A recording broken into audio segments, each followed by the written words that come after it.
akkam jirtu ilmaan Oromoo kanan baay'ee isin jaalladhuuf baay'ee isin kabaju an dabalii nagumaan jedhama guyyaa irraa wantan isiniif qabadhee dhiyaadhu waa'ee afaan Oromooti.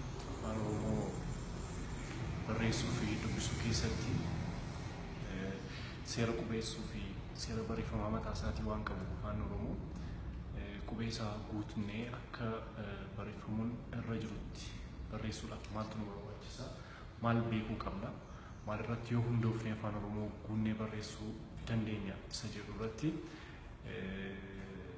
seerota barbaachisan keessaa muraasa afaan kana barreessuuf dubbisuudhaaf qooda guddaa nuuf gumaachuu jedhee abdadhu qabadhee dhiyaadhaarra baay'ee muraasadha. Yoo danda'ame kutaa tokko yookaan lama amma kutaa sadiitti deemuu danda'a.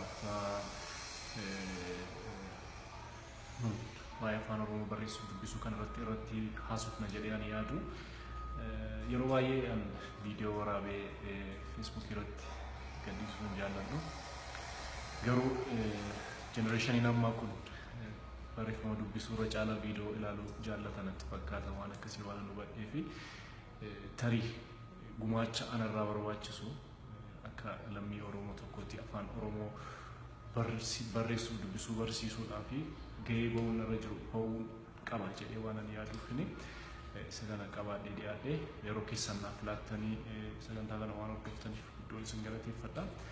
Kanaaf afaan Oromoo barreessuu dubbisuudhaaf yookaan afaan Oromoo sirriitti qubeessuu yookaan barreessuudhaaf seerota nu barbaachisan muraasa keessaafi warri barbaachisoo ta'an isaan kan jedhee warran qabadhee dhiyaadhee gabaabaatti isiniif kaa'uudhaaf ja'a ta'uu lamaan isaanii wal qabatu baay'inaani ja'an kana mee eenyu faadha isa jedhu isiniif ibsuu yaala. Inni jalqabaa jabinaa fi gabaabinaa fi dheerina sagaleeti.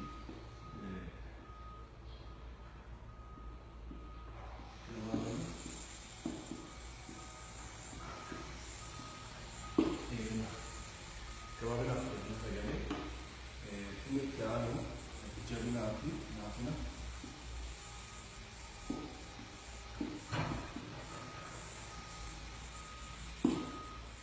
Kaan immoo fuudhaa fi rukutadha. Isaan kana jedhan yoo sirriitti qalbeeffannee afaan Oromoo sirriitti barreessuu dandeenya jedhee sababii yaaduufini isaan kana waliin irratti mari'an jedhee yaadee jira. Kanaaf isa jalqabaa jiru dheerina gabaabina isa jedhu kana irratti har'a guyyaa jalqabaa kanatti irratti mari'achuu yaalla. Dheerinaa fi gabaabinni sagalee maalidha? Dheerinni fi gabaabinni sagalee maal irratti hundaa'a? Yoo maal ta'u sagaleen gabaabbataa, yoo maal ta'u sagaleen dheerata isa jedhu ilaaluuf yaalla. Sagaleen tokko kan inni gabaabbatu yookaan kan inni dheeratu dubbachiiftuu irratti hundaa'eeti. Dubbachiiftuu jechuun warra nuyi jennu isaan kana shanan irratti hundaa'a gabaabinni fi dheerinni sagalee. Yoo maal ta'u gabaabbataa, yoo maal ta'u dheerata isa jedhu dubbachiiftuun tokko ofii ishee of dandeessee tokkoon ishee dubbifamaa boodaan yookaan dubbifamaa duraan yookaan ofii ishee of dandeessee dhufte sagaleen suni gabaabaa ta'a jechuudha. Yoo immoo dubbachiiftuun gosa tokko lama taatee walitti aantee barreeffamti.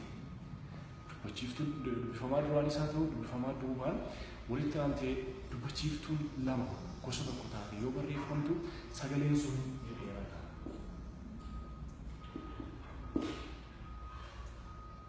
Kanaaf dubbachiiftuu lamaaf tokko irratti hundaa'a jechuudha gabaabinaa fi dheerinni sagalee. Isa kana immoo akkamittiidhaan beekuu dandeenya yookaan akkamitti mirkaneeffachuu dandeenya? Akkamitti sagaleen sun gabaabaa ta'uusaa barreessina?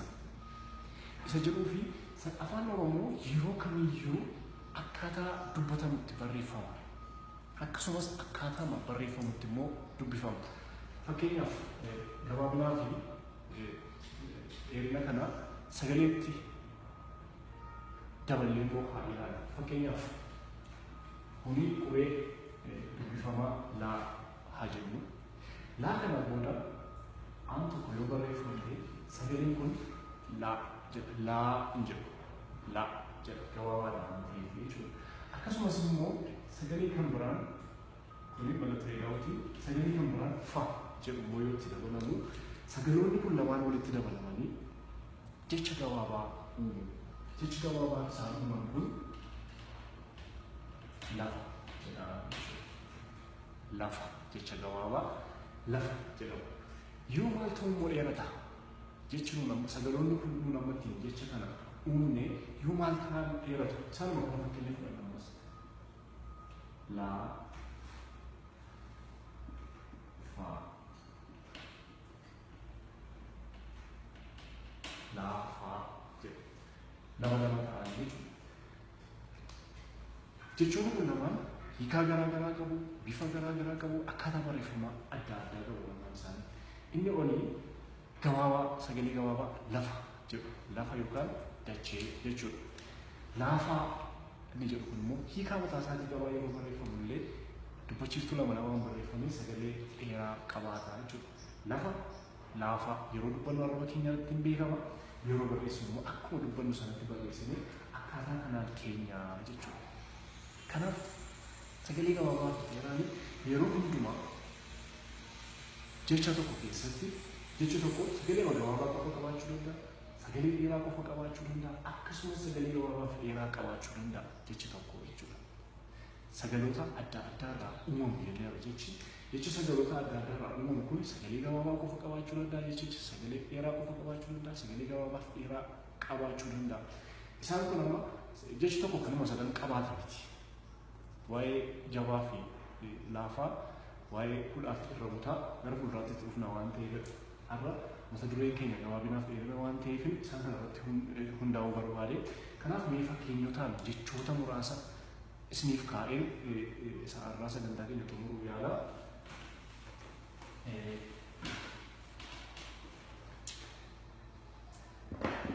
Fakkeenyota nuti har'a keenyu sagalee gabaabaa fakkeenyaaf sagaloota gabaabaa irratti jechoota hundaa'an muraasa yoo kaa'uu barbaanne isuma amma kaa'ee lafa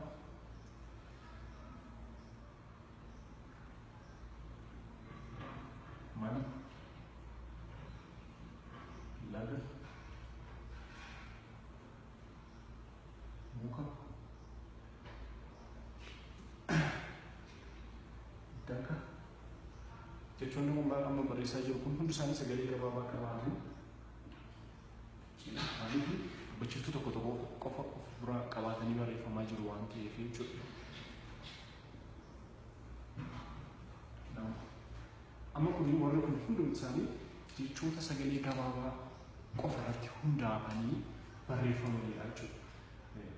Sagalee lama qabu hundi isaanii sagalee lamaan isaan qabaatan jechoota sagaloota gaggabaabaadha.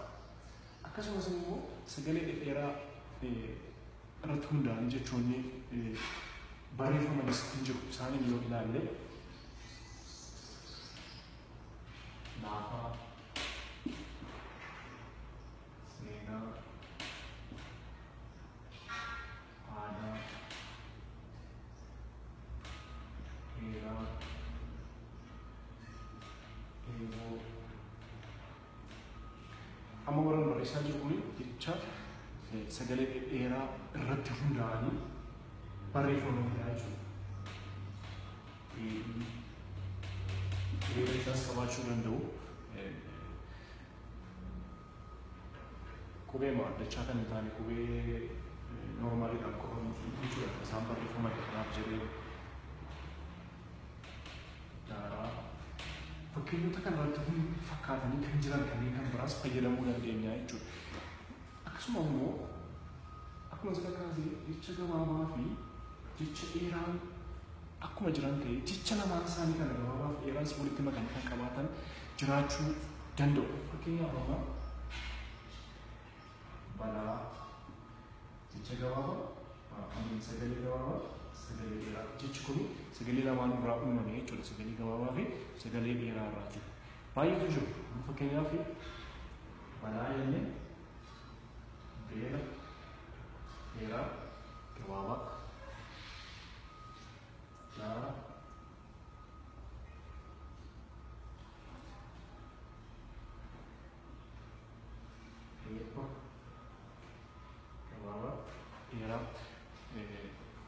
baay'ee isaanii fayyadamuu dandeenya waan ta'eef baay'ee gara duubaatiin dheeraa jechuudha. Kanaaf gabaabinaa fi dheerinni sagalee dubbachiiftuu irratti hundaa'ee barreeffamu haala kanaan barreeffama jechuudha.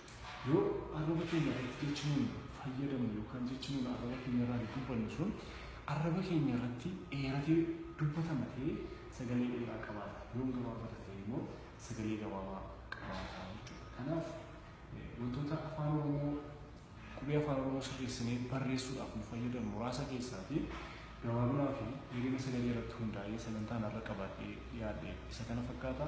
Baay'een isin galateeffadha waan nu hordoftaniif yeroo keessan waan haalaataniif guyyaa itti aanutti jabinaa fi laafina sagalee qabadeen isin yaadda. Inni immoo akkamittiidhaan fayyadamna akkamittiidhaan hojii oolaa maal irratti hundaa'aa fi maal fakkaata isa jedhu walii wajjiniin ilaalla.